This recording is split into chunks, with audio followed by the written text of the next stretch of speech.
Then he says, well, my source of funds is from real estate investments, yada, yada, yada, yada. I said, great. So I am going to use his source of funds. So I said, what's your network? We have a ratio to determine network, because especially in the offshore industry. So he will tell me, this is my network, and then we calculate the network accordingly. What Mr. Holness faces is that his network is not his net worth is not in keeping with his total income. And once your income and assets, right, less your liabilities, that should be the formula to determine your net worth. Yeah, But network, every yes. time you take away Mr. Holness's, his assets keep on increasing with less liabilities as a businessman. And I think this is the fundamental problem that the Integrity Commission has. Then the other one is the tax issues, right? The tax issues. How is it that you have these companies that have violated the TAJ's rules? They have declared them not make no money, but we see how much money are passed through them. So I think those are the fundamental questions. But from a banking point of view, we should not even be having this discussion about the Prime Minister, because the Prime Minister should not have even been allowed access as a PEP to the banking, as a politically exposed person, to the banking system in the way he was allowed. If he was in any other country, the True. bank, meaning the banks that facilitated him, would have been brought up before the financial services, the SECs or the financial services commissions in those countries. They should True. never, when the Panama Papers were exposed, banks took a rule, right? They took a rule and they said, look here, we will never onboard PEPs, sitting PEPs, that is. We will give them a 5-year rule. So after 5 years out of power, we can take your money. But during power, we cannot do business with you as a PEP. And if we're going to do business, we're required to file something with the whether it's with the Americans or with the European Union, ECB. So he should never have been allowed to be onboarded in the bank, at any bank in the first place, because he was a sitting prime minister, and he should not have been allowed even loans as a sitting prime minister, because the very constitution says as a member of the house he should not be indebted. True. True. Mm-hmm. True. Go ahead, brother. Okay. Look at 16, right? We just went through 16 where they said that the certified is statutory declarations of 2019 and 2020. So now they come to 2021. And here's what happened with 2021. They said here a financial analysis of his declaration suggested that Mr. Holness had not disclosed all his assets and liabilities, and there appear to be some irregularities concerning an account at First Global Bank. So that's where it started right there. Now, them certified 2019, 2020. They say, okay, let's look at 2021. And them say, wait, we have some problems here with 2021. So what did they do? They carried out an investigation and they said, here it is on page paragraph 19. They said, when the director of investigation conducted his investigation, he said, yes, there was information that was omitted, but it wasn't deliberately done. It was maybe accidentally done, negligently done. It wasn't done with any intent, any intent to hide stuff. It wasn't done that way, right? So them say, okay, I tell you what, go back and make the amendment. Make the amendment and fix up 2021. Because remember, 2019 good, 2020 good. Fix up 2021. We see where some things missing and things like that. Deal with it. And him realize now, say, rotted. Me have to go come up now and come up with some explanation as to how these things happen. Them give me a blight, but them not really give me a blight. Them say, okay, we're not going to charge you. We see where that you didn't do it intentionally, but we need you to still fix up the thing so that it can be verified. And this so it start go downhill. Because then them start find out about, look at this right here. It said it was concluded that the financial statements prepared for Imperium were not in keeping with international financial reporting standards, and they referred, and they said the accountant who prepared them should be referred to the board, right?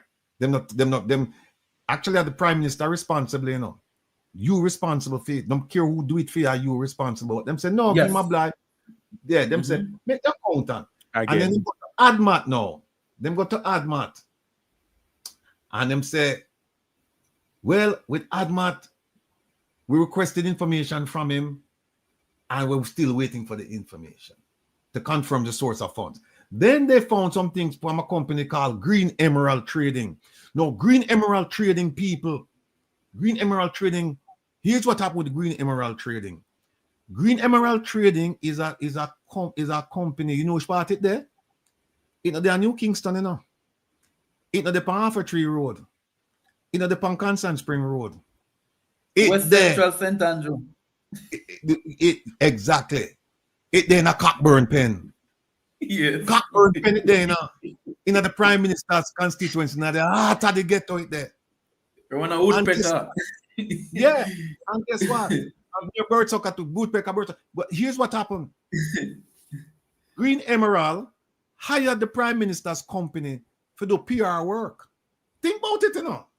The heart of the ghetto. Right? Yeah, man. I do work. So them pay them. And then all of a sudden, what we see? We see millions of dollars going from Green Emerald as loans going to the Prime Minister's company. And guess who involved with the Prime Minister's company? He's not listed as a director, but he's the one who facilitated the loans and things like that. Is the CM Robert, the guy from Westcon. Yes. The CM, I soon show you him name. Him involved in it. So then Integrity Commission start to say, no man, we have some serious problems here, man. We have some serious problems here. And look at this. Mr. Holness was given several opportunities to correct his statutory declarations upon identification of omissions. And him never come true. No, how many public servants would get this blyer? Remember we say no. Equality under the law. Everybody equal under the law. But them give him several opportunities. I'm not doing. No, make we go see in 2022 and 2023, yeah. See that? Them say them can't recommend certification. And you know why they can't recommend certification of 2022 and 2023? Look at paragraph 29. This is because until Mr. Holness' statutory declaration for 2021 is finalized and certified, I am not able to accurately determine whether there is any growth or decline in his net worth in subsequent periods which may require an explanation. Any omissions from his statutory declaration for 2021 would impact future calculations of Mr. Holness' net worth. You know what it don't say? Any omissions from his statutory declaration for 2021 would impact past calculation of Mr. Holness' net worth. Yes. They're Which going is what there. they said earlier. Paragraph 6. Paragraph 6. They might lure him in. They might wait for him. That's why I don't want to comply now. Because him know if me give them this information, they're going to go back and we're going to have a problem with 2019 and 2020. Not to mention. Yes, sir. 2021, right? I want your listeners to know a very important activity occurred when you look at not the affidavit now, but at the Integrity Commission's report and the dateline. Yeah. Remember in 2021 and September the 7th, Mr. Holness opens an account at NCB. Yes? Yes. With zero balance. Yes? By the 14th of September, $50 million was deposited in the account. Hence why 2021 net worth, why they cannot certify that 2021, because they can't tell where the $50 million come from. So let me just tell it plain to the people. That is one of the fundamental.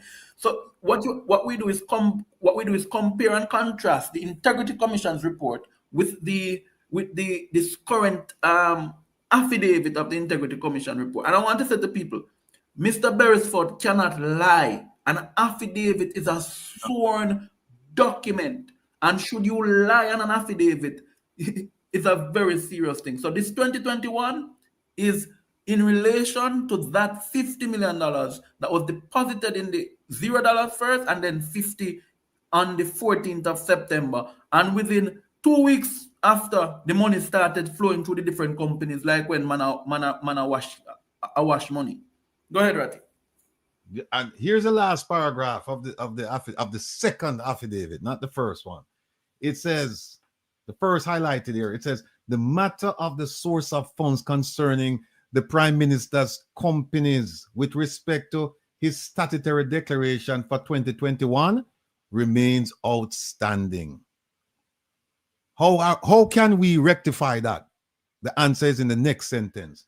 Once the source of funds is confirmed for Mr. Holness's 2021 statutory declaration, then the examination of his 2021 to 2023 statutory declarations will be concluded. So they're waiting on him to provide that information. And what they're saying is that we did not get that information, and that's why we had to refer the case over to FID.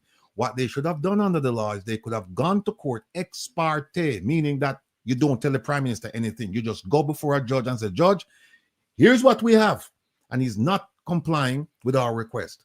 And we're asking you to issue a formal order for him, compelling him to comply. What would have happened? The Prime Minister would have gotten that, and he would have to do one or two things. Either comply or object to it, appeal. And can you imagine how it would have looking at the public, the optics of the Prime Minister appealing a judge's order for him to give information concerning his statutory declaration, not mine, not yours, his statutory declaration, which he is required to do. Could you imagine how that would have looked? And they still can do it. They still can withdraw it because there's nothing saying they can't withdraw it. They can still withdraw it from FID, take it from Dennis Strong and say, no, we're going to court now, Mr. Prime Minister. But, folks, let's go on. I have something to show you.